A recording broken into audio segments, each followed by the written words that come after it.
ప్రభువుల ముఖములో పుత్రిక తిరిగి వచ్చినదన్న సంతోషము కన్నా వీడు అల్లుడుగా దాపరించినాడన్న శోకమే గోచరించుచున్నది. రాజునాయకున్న చోట అక్షరములను అస్త్రములను కడు జాగ్రత్తగా సంధించవలను. చాటించిన ప్రకారము పుత్రికను తిరిగి తెచ్చినందుకు అర్ధరాజ్యము, పరిణయమాడబోవు అల్లుడికి కానుకగా మిగతా రాజ్యము ఇవ్వవలను. మహారాజా, ఏం పూజ? మహారాజు గారికి వారసులుగా యువరాజులు వారున్నారు.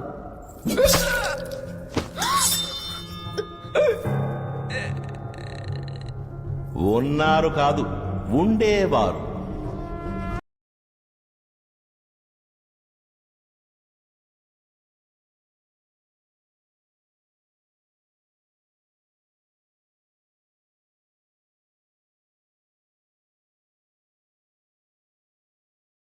శేషులెవరైనా కీర్తి శేషులు కావాలనా?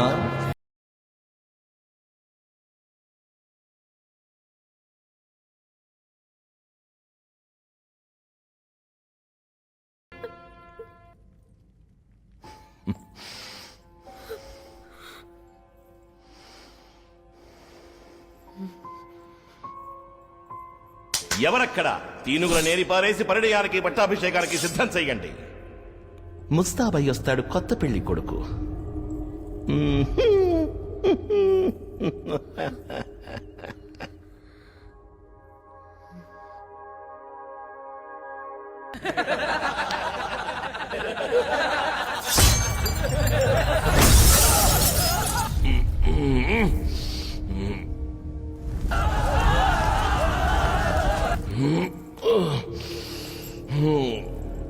అడుగు జారుతున్నదా రాజనాయక్?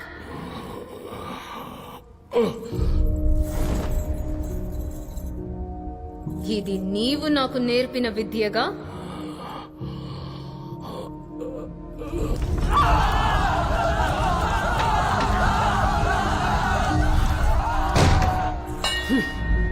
విక్రాంతక రాజ్యాన్ని చేజిక్కించుకొని మహారాజుగా పట్టాభిషిక్తుడయ్యానన్న ఆనందం ఒకవైపు, నిజ భుజ పరాక్రమశాలిగా నీకు తిరుగులేదన్న అహం మరోవైపు.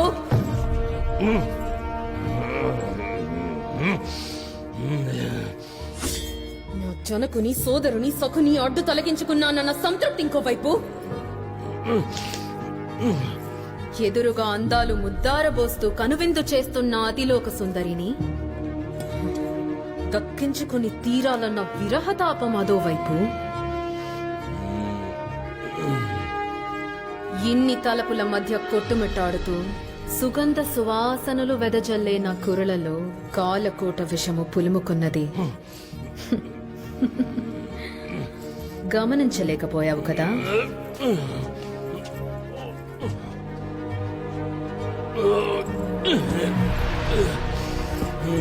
రాజనాయక్! ఈ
పైలోకానికి వెళ్ళలేక, పాతాళానికి పోలేక నీ ప్రేతాత్మ అశాంతితో అలమటించుగాక.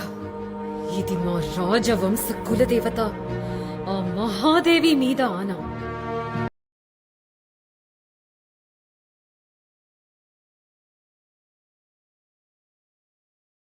కృత్యాలతో జీవించినవాడు ఇప్పుడు రత్నమహాదేవి శాపం వల్ల ఉగ్రరూపుడై భయంకర ప్రేతాత్మగా సంచరిస్తున్నాడు. రాజ్యం చిన్నాభిన్నమైంది.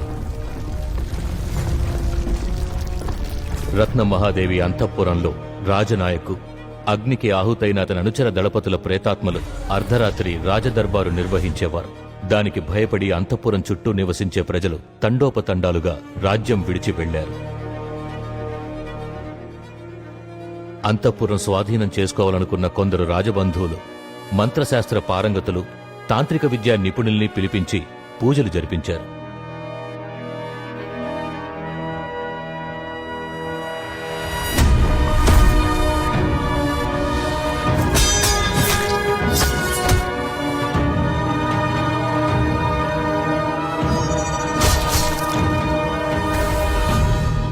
రాజనాయకు తగిలిన శాపం బ్రహ్మహత్యా పాతకం కన్నా బలీయమైనది. అతనికి శాప విమోచనం లభించినప్పుడే ఇక్కడ జరిగే అమానుష కృత్యాలు అంతమవుతాయి. అది అంత తేలిక కాదు. 1000 సంవత్సరాలకు ఒకసారి వచ్చే నవకాళికా పౌర్ణమి రోజున చక్రాకార హోమగుండంలో యాగం చేసి ఒకే కుటుంబానికి చెందిన 5 రోహిణి నక్షత్ర జాతకుల్ని పూజలో బలి ఇస్తేనే రాజనాయక ఆత్మకు శాప విమోచనం కలుగుతుంది. మా కుటుంబంలో ఉన్న మేము 5 రోహిణి నక్షత్రంలో పుట్టిన వాళ్ళమే. కాని ఆ బలి పూజని వంశంలోని మొదటి ఆడపిల్ల, అందులోనూ కన్నెపిల్లే జరిపించాలి. మీ ఇంటికి దయ్యం రావచ్చు, ఓకే, కానీ మా ఇంటికి ఎందుకు వచ్చినట్టు?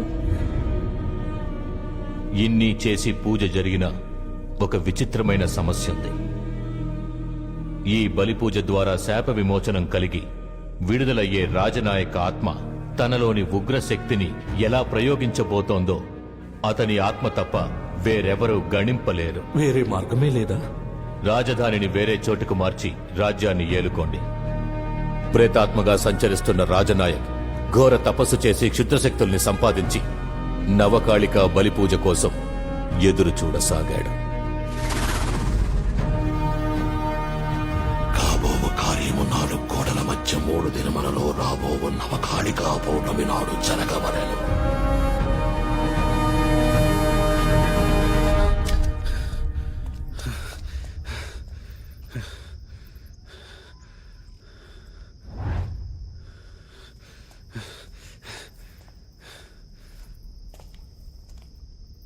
ఏయ్, అర్థమైంది, తీసుకుంటా. అవును, నీకు అక్క ఉంది కదా? ఏంటి అక్క? లేరే. అక్క అంటే సొంత అక్కన? పెద్దమ్మ కూతురు, పిన్నమ్మ కూతురు, కజిన్స్ ఉన్నారు కదా? లేరు. నా ఫ్యామిలీలో నేను ఒక్కతే అమ్మాయి. ఏ అంటే మా వంశంలోనే నేను ఒక్కతే కూతుర్ని. దానికి నన్నేం చేయమంటావు? అక్క లేకుండా నువ్వు అసలు ఎందుకు పుట్టావు? నన్ను చంపడానికే వచ్చావు కదా అమ్మాయి, శనిగ్రహం. Full family లేపేదేమనే. వీళ్ళకైనా ఇంకో నక్షత్రం దొరకనట్టు పిచ్చేమైనా పట్టింది ఆవిడకి? ఏగేసుకొని పుట్టేశారు సచ్చినోడు. ఏమంటున్నావు కాశ్మీరా? వాడు ప్రపంచ ముదురు వెళ్ళాను నాన్న. మనం వెలుగులోకి పంపిస్తామని తీసుకురాలేదు, మనల్ని వెలుగులోకి పంపించడానికి గేమ్ ఆడాడు. వాడికి శాప విమోచన కలగాలంటే ఒకే కుటుంబానికి చెందిన రోహిణి నక్షత్రంలో పుట్టిన 5 బలివ్వాలి. యామిని తన రీసెర్చ్ కోసం ఇక్కడికి రాలేదు నాన్న, వాడే రప్పించాడు. తనే మనందరినీ బలిచ్చేది. ఏంటి నువ్వు ఏదేదో చెబుతున్నావు? అయితే మరి ఆమెను అబద్ధం చెప్పిందా? నిజం చెప్పుంటే ఏం చేసుండేవాడివి? గుండె పగిలి చచ్చిపోయేవాడిని. అందుకే చెప్పలా. ఇంతవరకు మనకే జరగకుండా జాగ్రత్తగా చూసుకున్నాడంటే వాడి పూజకి మన 5 ఖచ్చితంగా కావాలి. అయ్యా, లోపల ఉన్నది మామూలు దయ్యం కాదయ్యా. తలో పక్కన పోతే మొండు ఇంకో పక్కన పోతుంది. లోపలికి ఎవరెళ్ళా తన్ని తగిలేస్తుంది అయ్యా. కానీ కాశ్మీరాన్ని మాత్రం లోపలే ఉంచేసిందంటే వేరేదో జరుగుతుందయ్యా. నవకాళికా పౌర్ణమి రత్నమహాదేవి శాప విమోచనము కలుగు ఈ నవకాళికా పౌర్ణమి సమయాన రోహిణి నక్షత్రాన్ని ధరించిన 5గురిని బలి ఇచ్చినప్పుడు మరలా పునర్జీవుడవుతాడు ఈ రాజ్ నాయక్. ఎక్కడికి వెళ్తున్నావురా? దెయ్యాల కొట్టని ఎవరో బాంబులు పెట్టి పేల్ చేస్తున్నారంట. ఊరంతా దాన్ని చూడడానికే పోతున్నారు.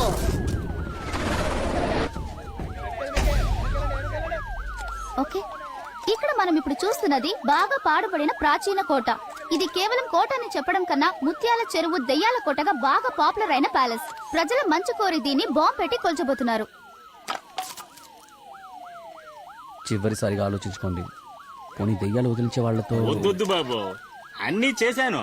చోటానికెళ్ళ స్టార్ట్ పండి சோழிநல்லூர் தர்கா வரைக்கும் எல்லாமே பார்த்தாச்சு. ஏமி பிரயோஜனம் இல்ல. பிளாஸ்ட் பண்ணி எல்லாம் முடிச்சிருங்க.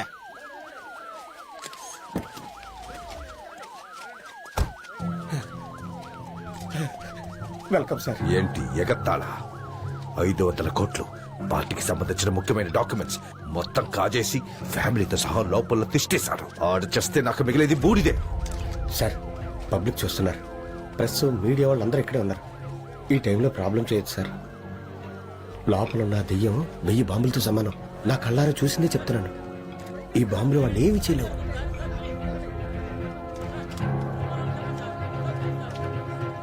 ఎర్లీ మార్నింగ్ బ్లాస్ట్ అవ్వాలి. సపోర్ట్ ఛానల్స్ లో డైనమిక్స్ ని ఇంక్రీజ్ చేయండి. రైట్ ఛానల్ లో ఉన్న వాళ్ళు లైన్ లోకి రండి.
నేను చెప్పినట్టు నీవు ఎన్ని జన్మలు ఎత్తి పుట్టుకొచ్చినా నిన్ను మట్టు పెట్టే నీ మృత్యు రూపాన్ని నేనే.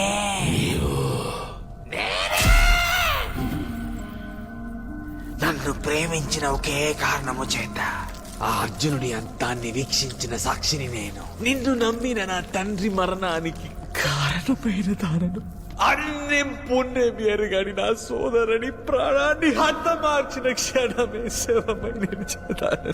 నీ మీద పగ సాధించి నేను చంపిన దానను. నీవు ఎవరి రూపంలో వచ్చినా నా శాప విమోచన బలి పూజను అడ్డుకోలేవరత్నా. చూద్దాంలే. కాశ్మీరా, అసలు నీకేమైందిరా?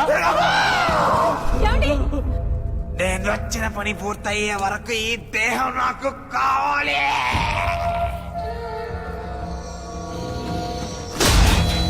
సరే,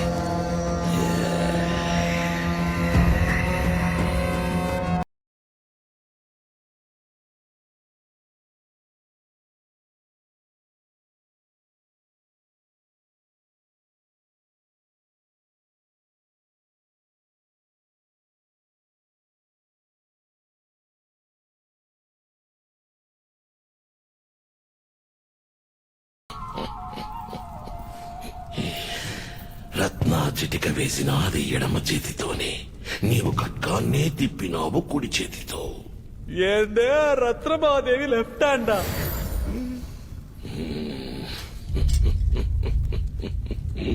ఇంత పెర్ఫార్మెన్స్ చేసి చివరికి రాంగ్ గా రైట్ లో పట్టుకున్నావు కదరా.